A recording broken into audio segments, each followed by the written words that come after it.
Bonjour Marie-Christine, comment ça va? Bonjour Anelma, ça va très bien et toi? Ça va bien, merci. Je te remercie d'avoir accepté l'invitation de parler avec nous d'acquisition d'entreprise. Pour ceux qui te découvrent pour la première fois, peux-tu nous parler un peu de ton parcours et de l'entreprise dont tu as fait l'acquisition? Moi, je suis une spécialiste en gestion de projet depuis 18 ans, mais surtout passionnée de l'entrepreneuriat. Déjà étant petite, je me disais un jour, j'aurai mon entreprise. Puis du temps a passé, on se dit toujours, qu'est-ce que je veux faire?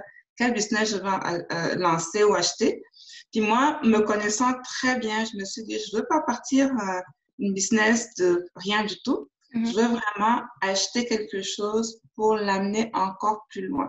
Fait que ça part vraiment de mon expérience en gestion de projet, qui est l'amélioration.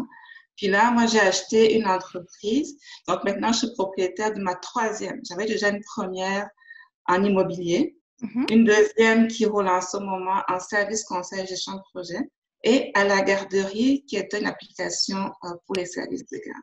Donc moi, je suis une femme, Ah. ça se voit. Puis, j'aime bien l'entrepreneuriat, j'aime bien améliorer. Et puis, surtout, je suis très intéressée par tout ce qui pousse à s'améliorer, en fait, en tant que personne aussi. Mhm. J'avais aucune idée que tu avais eu une entreprise en immobilier avant. C'était quoi? C'est vraiment une SCI.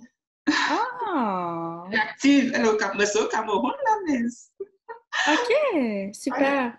Puis, quand tu as fait le choix, est-ce que tu as fait le choix de cette entreprise en particulier pour une raison X? Est-ce que le domaine t'intéressait? Comment est-ce que t'en es venu à choisir celle-ci?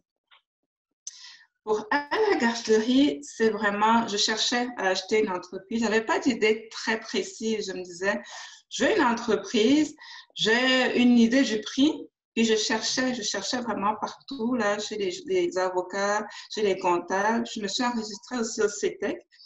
Puis je parlais à tout le monde. Je me disais, je veux acheter. Je me disais, tu veux acheter quoi? Je sais pas encore, mais quelque chose qui va venir vraiment me remplir chaque jour, me motiver. Puis, à un moment donné, j'étais tellement déterminée et motivée que je me suis rapprochée du CETEC Mhm. et j'ai passé vraiment leur index, les fiches une par une régulièrement. Puis, j'ai trouvé l'opportunité, c'était écrit entreprise à vendre, bon potentiel. Puis moi, Mhm. je me rappelle, quand j'avais parlé avec le conseiller, j'ai dit, je veux tout. Je veux vraiment tout là, mais pas une entreprise en TI. Et ça a donné que celle que j'ai achetée est justement en TI. C'est vraiment drôle parce que chaque jour, je me dis, mais j'aime ça, je me réveille tous les matins, je suis motivée, je travaille, je parle aux clients aussi, je parle aux parents, je parle. C'est vraiment, je me suis retrouvée à la bonne place parce que vraiment, j'ai des enfants aussi. Là. C'est une entreprise que je ne pensais pas acheter un jour en TI, mais il y Oui. a plus ce côté humain, il y a le fait de se connaître, il y a le fait d'aimer vraiment. Je suis passionnée par l'entrepreneuriat et tout ce qui est famille. Et comme je l'ai acheté, ben, je peux la faire grandir et l'amener encore plus loin. Là. Fait que pour moi, Mhm. c'est vraiment, ça part vraiment d'une passion, ça part aussi de mes compétences, ça part aussi de vers où je m'en vais. Donc, une vision assez claire quand même de où je vais amener l'entreprise. Puis, est-ce que tu peux nous en dire plus sur À la garderie? Alors, à la garderie est une entreprise en solutions technologiques créée en 2017 par Guillaume Cochon et Anthony Chian. À la garderie est un agenda électronique donc, qui va permettre vraiment la communication entre les parents et les éducatrices de services de garde. Donc, c'est bon, échanger des photos, des messages, le calendrier, la gestion des présences aussi. Et à la garderie sert aujourd'hui à peu près une trentaine de clients. Mhm. Donc, c'est vraiment sur Internet, une application et une version sur Internet aussi. D'accord. Puis au début, tu disais que tu voulais pas forcément acheter dans les pays. Est-ce que c'est parce que pour ton activité, ta deuxième entreprise, c'était déjà dans le domaine, donc tu voulais faire autre chose? Absolument, parce que c'est juste que les TI, en fait, j'avais peur. Je me voyais vraiment comme je devais faire du code toute la journée, je devais être enfermée. Je caricature, là, on s'entend. Ah, je comprends, tu avais une J'avais idée. oui, j'avais une perception très carrée, très fermée. Je me disais, j'aurais jamais de fun là-dedans. J'aurais du fun partout ailleurs, en construction, en restauration, partout. Mais vraiment, c'est assez bizarre. Là. J'avais spécifiquement dit pas ça. Mais au final, c'est parce que je ne savais pas dans quel domaine ce que ça allait donner, en fait. Mhm. Il a fallu que ça se rattache vraiment à une passion, à une vision, à une mission pour que je me dise, oui, je veux me lancer là-dedans. Oui, je veux le faire. Même si au départ, j'avais peur, mais Mhm. en creusant davantage, en découvrant c'est quoi ce domaine-là, ben, écoute, je suis tombée vraiment en amour, puis je regrette pas, vraiment, là, définitivement, je regrette pas. Ça fait combien de temps maintenant depuis l'acquisition? Ça fait à peu près 9 mois, donc j'ai acquis en septembre 2020. À date, on a quand même déjà amélioré le chiffre d'affaires de près de 100%. Vraiment, c'est une belle Ah, réalisation. félicitations! Oui, l'entreprise comptait uniquement les deux fondateurs. Aujourd'hui, j'ai une employée à temps partiel et deux stagiaires. Donc, ça va vite, ça grandit, puis on prend vraiment le temps de faire les bonnes choses. C'était déjà bien avant, l'entreprise était vraiment en santé, Mhm. mais là, on s'en va vraiment vers une croissance plus stable, parce qu'en plus, avec la pandémie, c'est un bon moment pour améliorer la communication, hein. Les parents ne peuvent plus entrer dans les garderies, ils ne peuvent plus. Ah, Il faut trouver un moyen de communiquer. Vraiment, puis on a beau dire par email, c'est limité pour les photos quand on veut partager les oui. activités. Le téléphone, c'est encore plus limité. Fait qu'il fallait vraiment trouver une solution pour combler ce gap de communication-là. Fait qu'on arrive au bon moment. Oui. Le potentiel est là, hein, Non, c'est de bon, en fait. Qui aurait cru? Parce que tu as acheté pendant la pandémie, mais finalement, c'est vraiment un bon atout parce que le domaine ou les relations au sein des garderies changent, donc ton application trouve encore plus sa raison d'être. exact, exactement. C'est vraiment le bon moment, là. Puis, dis-moi, entre le moment où tu t'es dit, bon, c'est bon, je cherche, exemple, tu m'as dit que tu as contacté des comptables, des avocats, tu t'es inscrit à CETEC, ça a pris combien de temps pour que tu trouves et que ça se clôture? C'est des démarches qui prennent combien de temps environ? Je dirais que les démarches dépendent vraiment de la motivation du repreneur. Moi, j'étais très motivée, là, ça a été assez rapide. Entre mon intention de me dire, OK, je me lance en entrepreneuriat, mais en faisant le reprenariat. Et le premier pas, je dirais, ça a été très rapide. Je me suis inscrite tout de suite. Maintenant, les démarches pour trouver, ça a Mhm. été un peu plus long.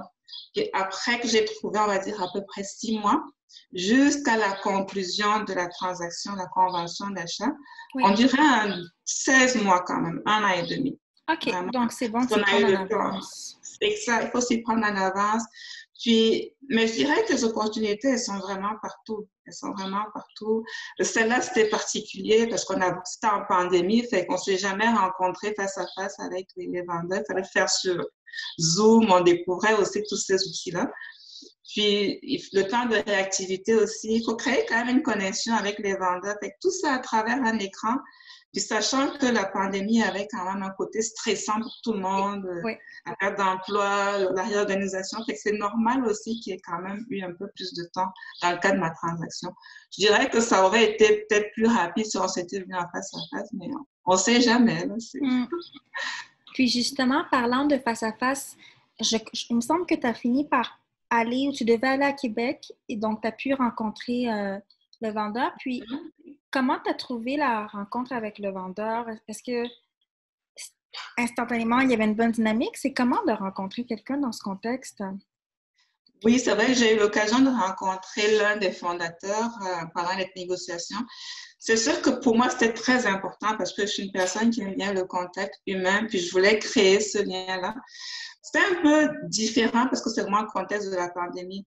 Mais ce qui est intéressant dans cette rencontre-là, c'est qu'on avait les mêmes valeurs, on avait le même objectif aussi. On voulait vraiment que l'entreprise soit reprise par une personne qui est passionnée, par une personne qui va aller beaucoup plus loin. Puis effectivement, moi, ça me rejoignait vraiment. En plus, j'ai eu l'expérience de travailler dans un CA, un conseil d'administration, d'un CPE. Fait que j'ai Ah, vécu aussi tout oui. ce de comment fonctionne un CPE, un milieu de garde. J'ai encore cette vision aujourd'hui parce que je suis encore membre dans ce conseil d'administration-là. C'est sûr que tout cela venait un peu comme conforter l'idée que j'étais la bonne personne. Les Mhm. vendeurs aussi, on a quand même établi une belle relation. Ça fait qu'ils sont encore là si j'ai vraiment besoin d'eux Hmm. pour un accompagnement. Puis c'est vraiment le bon côté aussi de la transaction. En même temps, je comprends aussi que pour eux aussi, à un moment donné, quand on fait le transfert d'entreprise, il faut que le repreneur, ben, qu'il prenne ses marques, qu'il prenne la direction, qu'il prenne le lead. Fait eux, même s'ils accompagnent pour certaines informations, à un moment donné, il faudrait qu'ils sortent et que moi, je continue vraiment là pour...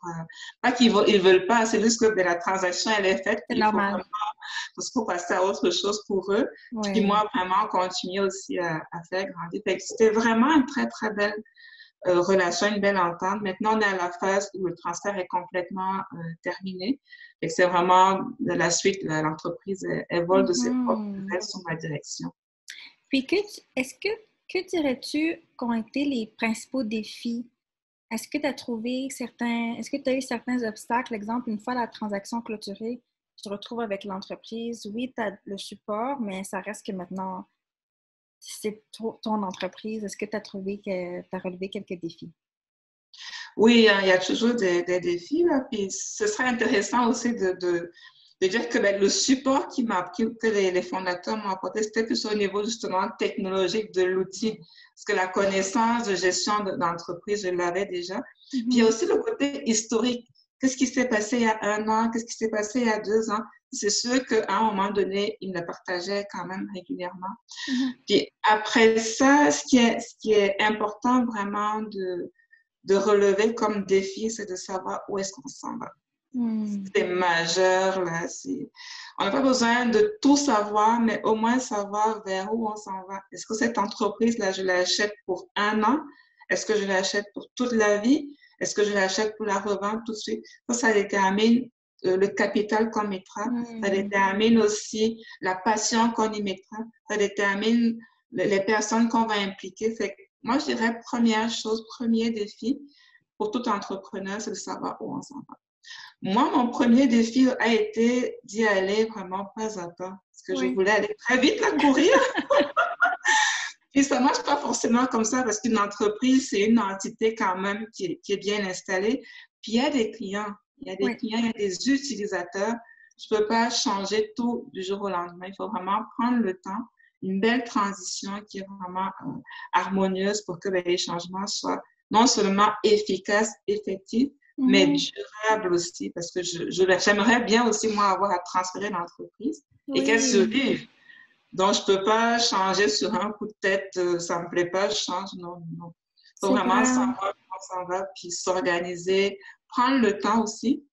Et je prends toujours l'exemple de la petite graine. On la plante, on l'arrose, on la laisse prendre racine, on la laisse ensuite fleurir, mais on l'entretient.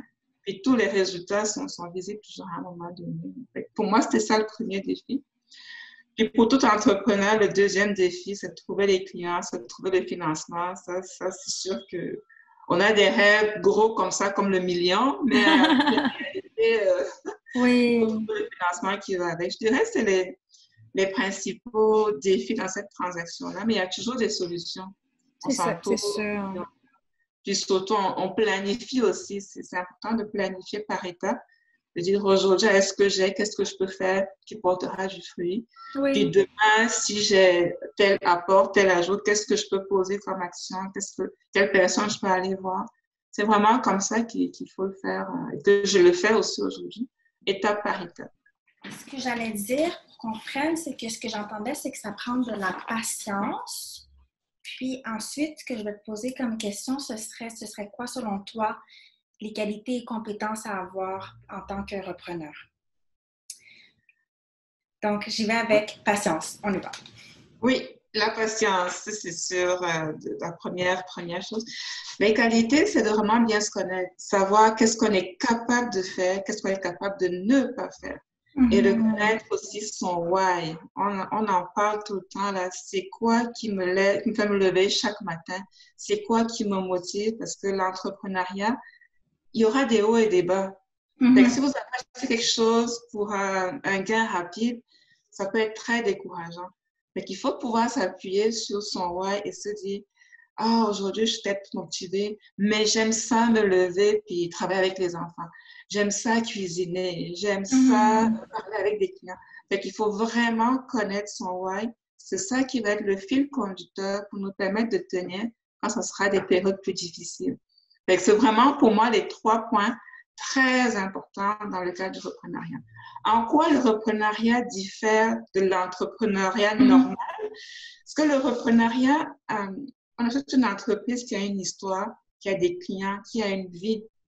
Fait que les risques d'échec sont beaucoup plus grands, à mon avis, que Ah, quand on part de zéro. Parce que quand on part de zéro, c'est mon avis, là, oui, quand on part de zéro, on a le temps de passer toutes les étapes puis de grandir oui. avec l'entreprise. Fait entre 0 et 1 an, souvent, en lancement d'entreprise, on fait beaucoup de formations, on apprend, on découvre, on a le temps. Il n'y a pas encore vraiment de produits concrets, il n'y a pas encore vraiment de clients concrets qui vont faire une pression sur l'entreprise. Donc, il faut qu'on a le temps de plonger. Mais en reprenariat, jour 1, vous avez signé, toute la responsabilité repose sur vous. Fait que ça laisse peu de place à l'échec, ça laisse peu de place à l'amateurisme, ça laisse peu de place à l'improvisation. Il y a toujours l'improvisation dans la vie, Ouais. mais il faut savoir vraiment qu'est-ce qu'on fait et pourquoi on le fait. Et anticiper dans les résultats. C'est pour ça qu'on gagne l'argent tout de suite. On va acheter l'entreprise qui a vraiment des clients. Fait que l'argent va rentrer. Mais si on va faire la fête avec le premier samedi, là, c'est pas pareil. Là. Si on a des employés, il faut dealer avec le changement de direction, de gestion de changement. C'est important. Puis ça, gestion de changement, on ne l'apprend pas quand on est en lancement d'entreprise. Non. C'est vraiment ça pour moi, là, une nuance qui est importante. Les deux, c'est de l'entrepreneuriat. À un moment donné, il faut se lancer. Mais l'un et l'autre ont des avantages et des inconvénients. Et je parle vraiment de ma perception. Pour avoir fait les deux, là, j'ai lancé des entreprises, puis j'en reprends une. Puis moi, je me suis sentie plus à l'aise dans le reprenariat. D'accord. Puis dis-moi pour terminer, quel conseil donnerais-tu à quelqu'un qui souhaite faire l'acquisition d'une entreprise? Pour une personne qui souhaite faire l'acquisition d'une entreprise, je dirais les opportunités, elles sont partout. Vraiment partout, de ne jamais hésiter à faire un pas de côté comme moi je l'ai fait, de sortir de ma zone de confort, ou plutôt d'élargir ma zone de confort. Puis vraiment, il n'y a rien de mieux que l'action. Si on passe beaucoup de temps à réfléchir, on n'avance pas beaucoup. Fait l'action.